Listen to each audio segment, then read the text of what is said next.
আপুনি জয় হোৱা দিশা আগবাঢ়িছে। মই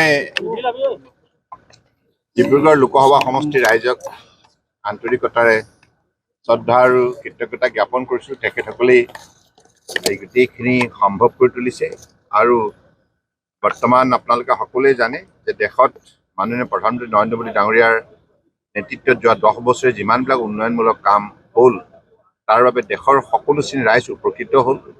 সেইকাৰণে ৰাইজ তেখেতক লৈ আনন্দিত, তেখেতক আস্থা আৰু বিশ্বাসত লৈ তৃতীয়টো কাৰ্যকালৰ বাবে নৰেন্দ্ৰ মোদী ডাঙৰীয়াক প্ৰধানমন্ত্ৰী হিচাপে পাব বিচাৰিছে।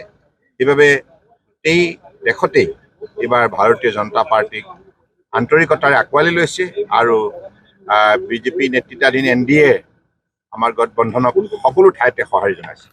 ৰাজ্যত 10খনকৈ এখন পাবলৈ সক্ষম হৈছে বিজেপি, কি ক'ব?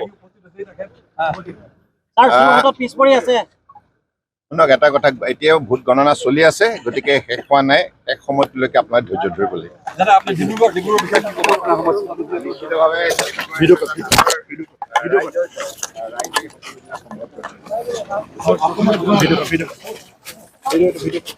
আপুনি জয় হোৱা দিশা আগবাঢ়িছে। মই ডিব্ৰুগড় লোকসভা সমষ্টিৰ ৰাইজক আন্তৰিকতাৰে শ্ৰদ্ধা আৰু কৃতজ্ঞতা জ্ঞাপন কৰিছোঁ। তেখেতসকলেই এই গোটেইখিনি সম্ভৱ কৰি তুলিছে আৰু বৰ্তমান আপোনালোকে সকলোৱে জানে যে দেশত মাননীয় প্ৰধানমন্ত্ৰী নৰেন্দ্ৰ মোদী ডাঙৰীয়াৰ নেতৃত্বত যোৱা 10 বছৰে যিমানবিলাক উন্নয়নমূলক কাম হ'ল তাৰ বাবে দেশৰ সকলো শ্ৰেণীৰ ৰাইজ উপকৃত হ'ল। সেইকাৰণে ৰাইজ তেখেতক লৈ আনন্দিত, তেখেতক আস্থা আৰু বিশ্বাসত লৈ তৃতীয়টো কাৰ্যকালৰ বাবে নৰেন্দ্ৰ মোদী ডাঙৰীয়াক প্ৰধানমন্ত্ৰী হিচাপে পাব বিচাৰিছে। সেইবাবে এই দেশতেই এইবাৰ ভাৰতীয় জনতা পাৰ্টীক আন্তৰিকতাৰে আঁকোৱালি লৈছে আৰু বিজেপি নেতৃত্বাধীন NDA আমাৰ গঠবন্ধনক সকলো ঠাইতে সঁহাৰি জনাইছে। ৰাজ্যত 10খনকৈ এখন পাবলৈ সক্ষম হৈছে বিজেপি, কি ক'ব? শুনক, এটা কথা, এতিয়াও ভোট গণনা চলি আছে, গতিকে শেষ হোৱা নাই। এক সময়লৈকে আপোনাৰ ধৈৰ্য ধৰিব লাগিব।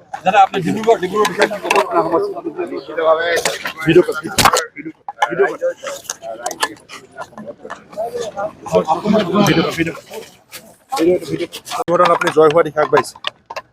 মই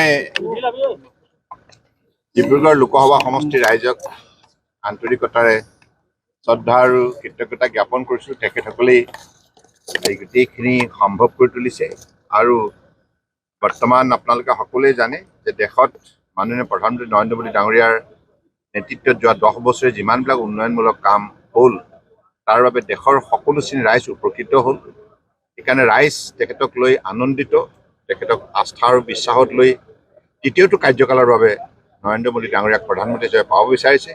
সেইবাবে এই দেশতেই এইবাৰ ভাৰতীয় জনতা পাৰ্টীক আন্তৰিকতাৰে আঁকোৱালি লৈছে আৰু বিজেপি নেতৃত্বাধীন NDA আমাৰ গঠবন্ধনক সকলো ঠাইতে সঁহাৰি জনাইছে। ৰাজ্যত 10খনকৈ এখন পাবলৈ সক্ষম হৈছে বিজেপি, কি ক'ব? শুনক, এটা কথা, এতিয়াও ভোট গণনা চলি আছে, গতিকে শেষ হোৱা নাই। এক সময়লৈকে আপোনাৰ ধৈৰ্য ধৰিব লাগিব।